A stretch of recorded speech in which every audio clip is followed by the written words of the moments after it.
Bonjour à tous. Les vivants évoluent, c'est un fait. Les vivants d'il y a plusieurs millions d'années ne ressemblent pas à ceux de maintenant. Comment expliquer cela? Cette vidéo est donc consacrée aux théories de l'évolution du vivant et à l'étude des relations de parenté entre les espèces vivantes et éteintes. Ceci correspond aux attendus des savoirs et savoir-faire en vue du CTC ou certificat du tronc commun au terme de la troisième année secondaire.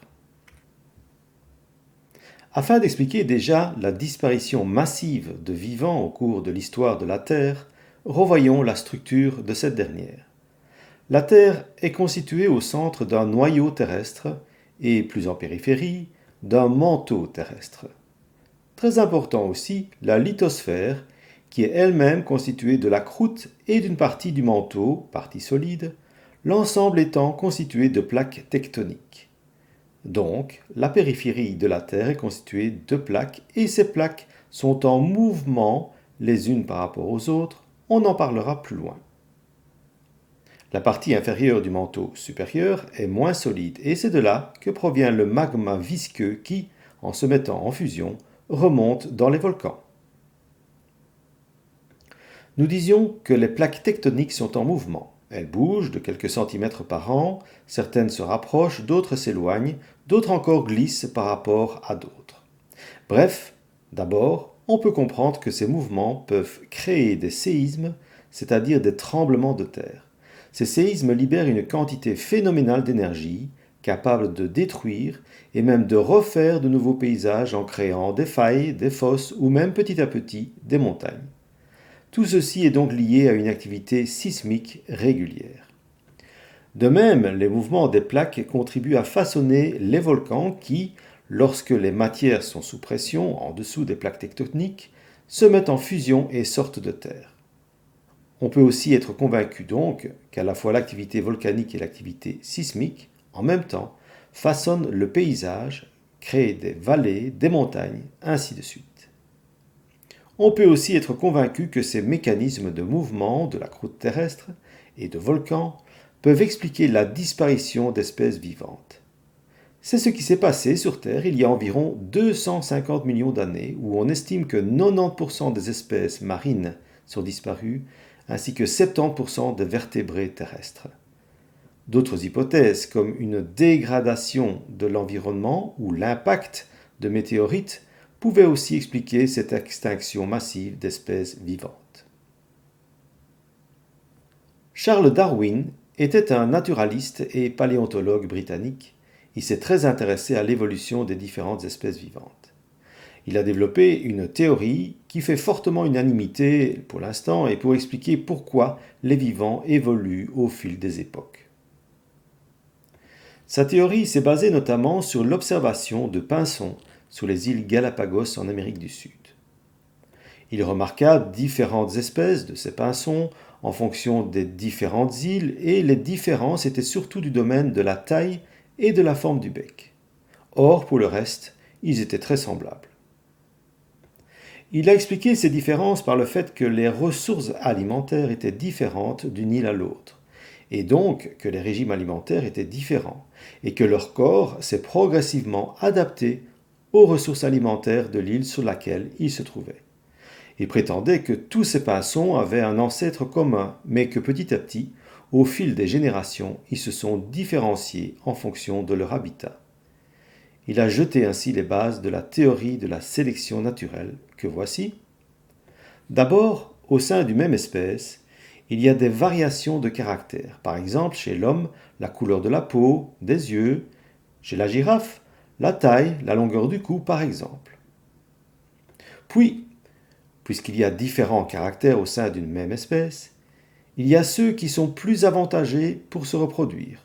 D'autres s'adaptent mieux par rapport aux prédateurs, comme une antilope qui court plus vite qu'une autre, ou d'autres encore qui s'adaptent mieux à leur habitat. Et ici, on peut penser aux girafes qui sont plus grandes pour manger les feuilles des acacias. C'est ainsi que pour que l'un échappe à l'autre, il semblerait que les acacias étaient plus petits il y a longtemps, et les girafes aussi.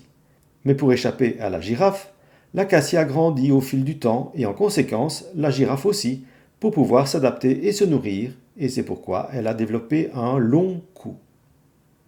Enfin, la théorie explique aussi que les caractères avantageux se transmettent plus facilement par hérédité. En effet, la girafe, dont le cou n'est pas assez long, ou l'antilope, qui sera moins performante à la course, se reproduiront moins et seuls les animaux plus performants ou mieux adaptés survivront et se reproduiront davantage en transmettant leur caractère avantageux. Le schéma que voici montre ce que je vais expliquer. Sans vouloir faire de la génétique, les caractères dont on parle sont en fait des gènes particuliers. Ces gènes peuvent changer par mutation au moment de la reproduction. Il y a des mutations qui sont favorables et des mutations qui ne sont pas favorables. Rappelons que les mutations sont donc des changements dans les caractères. Seules les mutations favorables donneront des caractères avantageux. Les mutations non favorables ne perdureront pas. Par exemple, si par malheur, chez la girafe, après une reproduction, naît une girafe de taille insuffisante, elle ne survivra pas et elle aura beau se reproduire, si son petit est aussi de petite taille, sa descendance cessera petit à petit. Donc l'évolution des espèces dépend d'éléments, de facteurs développés dans cette théorie de Darwin, dite du darwinisme, mais aussi de phénomènes aussi importants que les activités sismiques ou les activités volcaniques avec les destructions des vivants liés à la lave, mais aussi au gaz dans l'atmosphère, il ne faut pas le négliger, mais aussi des chutes de météorites, mais encore tout changement dans l'habitat ou l'environnement de l'espèce. Les vivants doivent faire preuve d'adaptabilité pour survivre, et sans compter sur le réchauffement climatique dont on affirme maintenant qui va provoquer une cascade d'extinction parmi les espèces d'animaux et de plantes, à savoir que la Terre va perdre d'ici 2050 entre 6 et 10% de ses animaux et plantes. Et puis, ce réchauffement va aussi trop vite pour que les espèces aient le temps de s'adapter génétiquement ou par migration. Darwin a été un des premiers à expliquer l'évolution des espèces grâce à ce que l'on appelle un arbre phylogénétique. Voici un exemple, celui de l'homme à partir d'un ancêtre commun, le primate. Au-dessus, nous avons les espèces vivantes représentées. Les espèces ont des caractères ou attributs communs, aussi bien au niveau de la forme que de leur développement embryonnaire ainsi que de leurs gènes. Ils sont capables de se reproduire entre eux. Deux vivants qui ne sont pas de la même espèce ne peuvent pas se reproduire et ne peuvent pas donner un vivant fécond capable lui-même de se reproduire. L'arbre phylogénétique se base sur le principe d'ancêtre commun que j'ai ici pointé en rouge. J'ai pointé l'ancêtre commun de l'homme et du chimpanzé. Il n'existe plus, c'est un ancêtre. Bien évidemment, avant que l'homme que l'on connaît, il y eut d'autres intermédiaires comme l'Homo habilis, l'Homo erectus et notre espèce actuelle est bien l'Homo sapiens. Comparons les caractères ou attributs entre l'homme et le chimpanzé. D'abord, il faut savoir qu'il y a la moitié des chromosomes, donc des gènes, qui sont identiques entre l'homme et le chimpanzé. On est donc bien d'accord de dire qu'il y a des points communs. Par contre, les attributs ou caractères différents sont par exemple la position de la tête par rapport à la colonne vertébrale, inclinée vers l'avant pour le chimpanzé. Ce dernier a aussi le pouce opposé aux autres doigts au niveau des pieds, ce qui fait qu'il peut utiliser son pied comme d'une main, ainsi de suite. L'homme, lui, par la position de son squelette, se déplace presque exclusivement debout.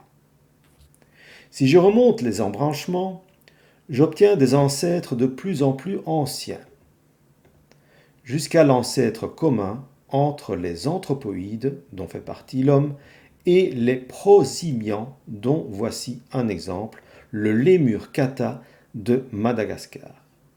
On peut donc définir un arbre phylogénétique comme une représentation schématique et buissonnante permettant de mettre en avant des caractères communs entre espèces. Plus on est au sommet d'une branche, plus les caractères sont proches entre espèces.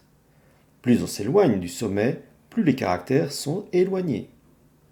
On rappellera en effet que l'évolution des espèces se motive, comme l'a proposé Darwin, par une sélection naturelle et des mutations successives. et de dire que les attributs des espèces actuelles proviennent de toute une évolution des espèces préexistantes. Voici maintenant, en remontant plus haut dans l'arbre phylogénétique, celui des vertébrés, simplifié. Notre but ici est de repérer les attributs communs des ancêtres. Si je prends cette tortue et cette grenouille, je dois remonter vers la base des branches comme ceci, et je peux constater que les attributs communs entre ces deux espèces sont le fait qu'elles ont des membres pairs locomoteurs munis de doigts. À l'analyse de cet arbre, vous retrouverez les classes animales que vous connaissez traditionnellement comme les poissons, les mammifères, les oiseaux, les reptiles et les amphibiens. Mais la classification ici est plus précise car vous y apprendrez, par exemple, qu'il y a des poissons avec un squelette osseux comme le Saint-Pierre ou des poissons à squelette cartilagineux comme le requin-taupe. Si on veut remonter encore plus loin vers la base de l'arbre, voici de façon très simplifiée ce que cela donne. On y a inclus les bactéries, les archées, qui s'apparentent aussi à des bactéries. Vous aurez l'occasion de voir cela plus en détail plus tard. Les eucaryotes, quant à eux, sont des vivants qui ont des cellules plus organisées et sont pour la plupart des êtres pluricellulaires, donc comportant plusieurs cellules. Vous y retrouverez donc ici les plantes, les champignons et les animaux. Et parmi les animaux, vous retrouverez les vertébrés ici. Vous voyez donc à quel point le monde est très diversifié en vivant.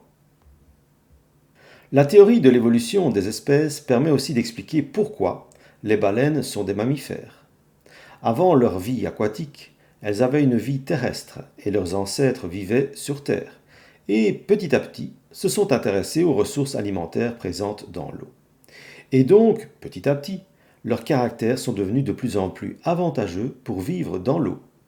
Cependant, comme tous les mammifères marins, comme tous les cétacés, le dauphin, l'orque, etc., ils ont gardé leurs poumons et un mode de reproduction vivipare adapté au départ à la vie terrestre.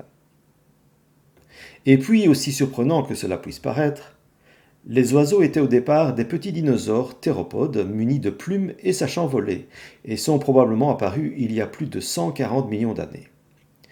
Ils ont donc survécu à la disparition massive des dinosaures il y a plus ou moins 66 millions d'années, suite à la chute d'une météorite sur Terre. Une des hypothèses est le fait que la reproduction était plus rapide chez les dinosaures à plumes que chez les dinosaures ne volant pas. Le fait que les dinosaures et les oiseaux couvent est peut-être aussi une preuve de leur origine commune. C'est bien la preuve que la biodiversité actuelle, comme les oiseaux, est liée à la biodiversité du passé, comme les dinosaures, et surtout que la biodiversité à venir est aussi liée à la biodiversité actuelle. Raison de plus pour en prendre soin maintenant. Et nous terminons par le fait que tu dois être capable maintenant de transformer les ensembles emboîtés avec les vivants que tu connais bien en un arbre phylogénétique. Le voici. À toi de mettre la vidéo sur pause pour vérifier tout cela.